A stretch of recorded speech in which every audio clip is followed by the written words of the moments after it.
सम्पूर्णमा नमस्कार। आज हामी कक्षा 10 का विद्यार्थी साथीहरू मिली एउटा अभिनय लिएर आएका छौँ।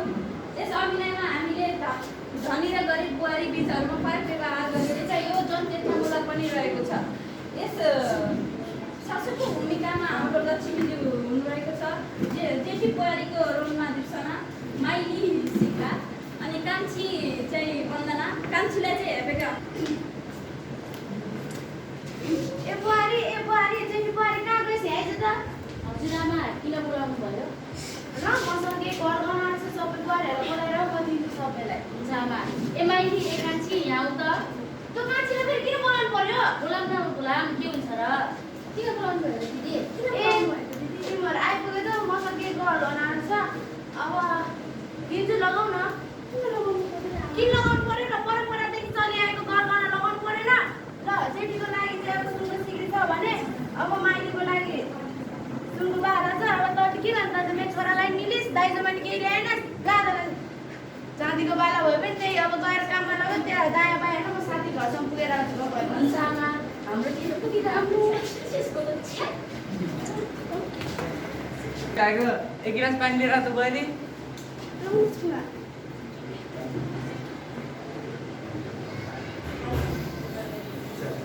आमा खै त बुहारी? खै आमा त साथीको घर जान्छु भनेर जानुभएको थियो, अहिलेसम्म आउनु भएन। ल ल बुवा पानी पिउनु गर्नु, म चाहिँ नास्ता बनाउनु आउँछु ल।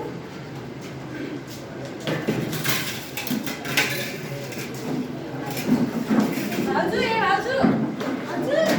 छिटो नास्ता लिएर आउनु त, भोक लागिसक्यो। एकछिन रोक्नुहोस्, म भ्याइन। भनेको पनि धेरै बेर भइसक्यो, अझै पनि ल्याइदिनु भएको छैन। भाउजूको पनि त केही काम होला नि त। चुपाएर बस नगरा सानो भन्दा।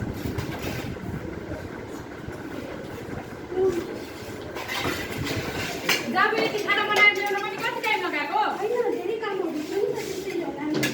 छ्या, कस्तो खाना बनाएको? नुन पनि लागेको छैन। भाउजू दिदीको कुराले चिन्ता नगर्नु, दिदीको स्वभाव नै यस्तो छ।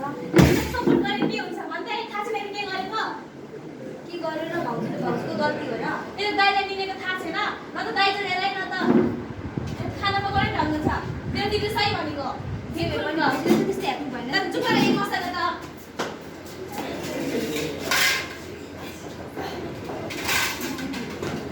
बनाउनु पनि अब यस्तो धेरै वर्ष भइसक्यो। बुवाआमालाई नि अब कहिले कहिले त सम्झिनु पऱ्यो नि। अब एकचोटि बुवालाई फोन गर्नु पऱ्यो, हालखबर सुन्नु पऱ्यो घरको। कसको बनाएछ? अरे बुवा, आशीर्वाद सधैँ छौ? हजुर बुवा उता कस्तो छ त? यता सबै सधैँ छन्। अनि उता काम कस्तो छ त तिम्रो? ए अहिले बुवा यता त सबै कामहरू ठिकै चलिरहेको छ भनौँ। उताको अहिले हालखबर कस्तो छ सबै? सबै सधैँ हुनुहुन्छ? ए जेठाको हो, छोरा सन्चै छस्? दर्शनामा ए भाग्यमानी भएछन्, कहिले आउने त? ए आमा म यस्तै 2-3 महिनामा आउँछु होला। कता होला के रे? हजुरआमा कामहरू आजकल यता धेरै बढिरहेको छ, त्यही भएर। तेरो बाउसँग बोल, म त काम गर्नतिर गएँ। ए हुन्छ हुन्छ। ए बाबु माइलालाई नि यसो जोइन गर न। ए हस् हुन्छ बुवा। ये कसको बनाएछ र? ए दाइ नमस्ते, बा नमस्ते। आशीर्वाद सधैँ छौ? ए सन्चै छु। अनि हजुर भन्नु न। ए म पनि सधैँ छु। अनि जेठा परिवार थाहा भन्नु। यता सबै सधैँ छन्। उता तिमी सधैँ छौ? हजुर म पनि सन्चै छु। अनि अहिलेको दसैँमा सबै भेला हुने भनेको तिमीहरू आउँछौ कि नै होला? म बुवा आउँछु, अब छिटै आउँछु भाइ। खै कहिले पनि आउनु। म पनि अब छिटै आउँछु होला। अब के हुन्छ? ए सबै सँगै आउनु है ल? ए हुन्छ हुन्छ भाइ, सँगै आउनु तर म। हुन्छ बुवा, घर परिवार थाहा कस्तो छ त? सबै सधैँ छ। बुहारी कहाँ गइस् नि आइज त? के भयो? तैँले के भयो भने लाज लाग्दैन? घरमा यत्रो काम छ, लथलङ्गे पैसा लगाउनु छैन, कहाँ थिइस्? म मात्रै देख्नुहुन्छ र यो घरमा यति धेरै दिदीबहिनी नानीहरू हुनुहुन्छ। उहाँहरूलाई नि अराउनुहोस् न। अहिले यस्तो ठुलो भइस्, मसँग मुख पुगेर आउँछस् तँलाई? मेरो छोरालाई त निलिस तँलाई अझ लाज लाग्दैन? हँ भन त, अझ काम गर्न नि होइन तँलाई?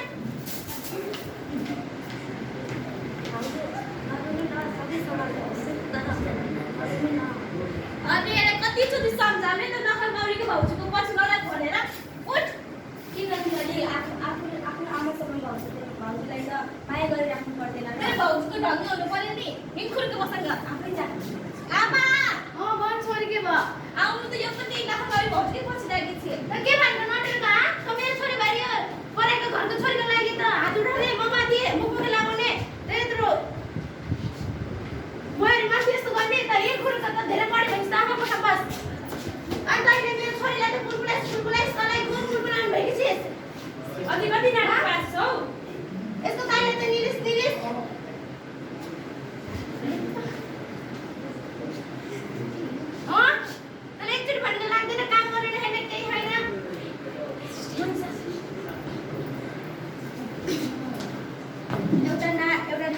एउटा नानीलाई त हेर्नु भएन नि त।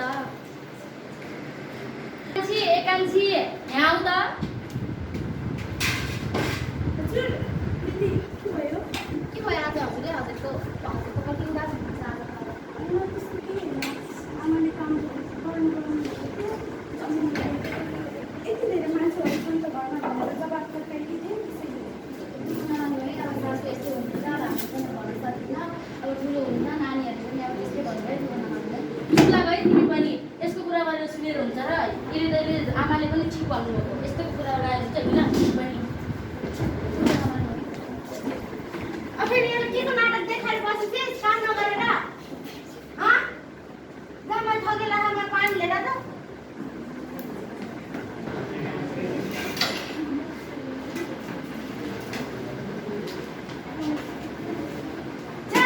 कस्तो दारू पानी ल्याएको मा चिसो पानी ल्या भनेर मा ठगेला हातले एकछिन भए त लाग्दैन? तँलाई एकछिन भए त मलाई मा ठगेला हैन ह? मैले त ठाउँमा आइरहेको छु, मलाई चिसो पानी नदिए तातो पानी दिने? तैँले मेरो रिस उठाउनु खोजेको? एउटा नानी भएर अर्को नानीले हेरेको त म हेर्न सक्दिनँ, त्यसैले मैले केही गर्नुपर्छ। म यसरी चुप लागेर बस्नु हुँदैन, म पहाडको ठाउँमा जानुपर्छ।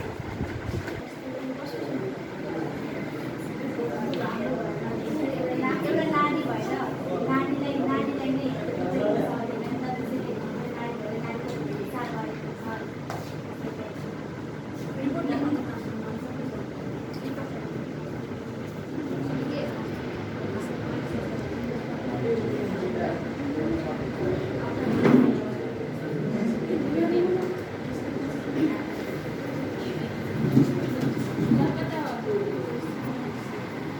तपाईँ के गर्दै हुनुहुन्छ?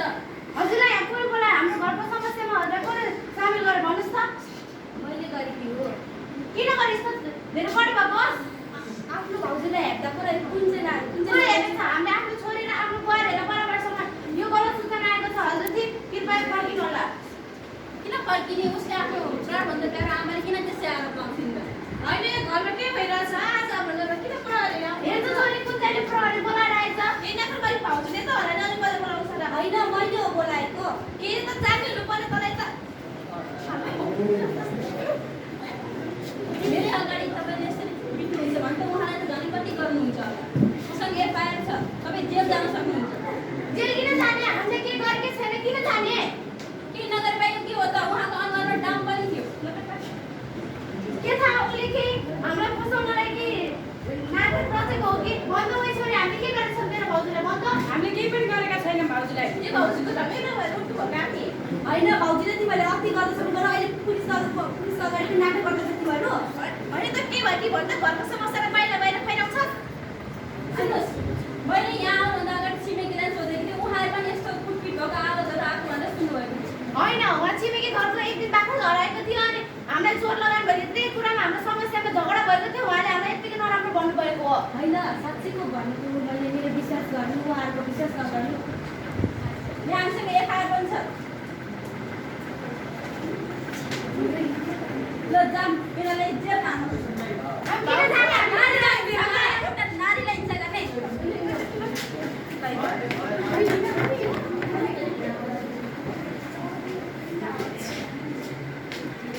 के भयो खै त आमाहरू यहाँ घरमा? के भइरहेको होइन? हामीले पनि नराम्रै भयो। के भयो मान्छेलाई?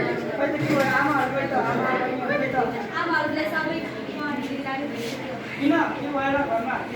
सोध्नु न भाउजूलाई नै केही भयो भनेर। तपाईँको बहिनीहरू र सासू आमाले के गरेको गरेन।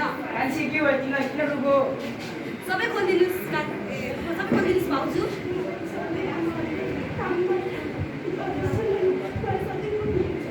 सुन्नुभयो त नि? आमाले अब आमालाई सही भन्नुभयो भने तिमीले अब भइसक्यो, अब त्यो हुने कुरालाई गरिसक्यो। अब छोटो अब हामी सबै मिलेर यो भन्न सक्नुपर्छ। नराम्रो हामी सबैजना मिलेर नराम्रो अब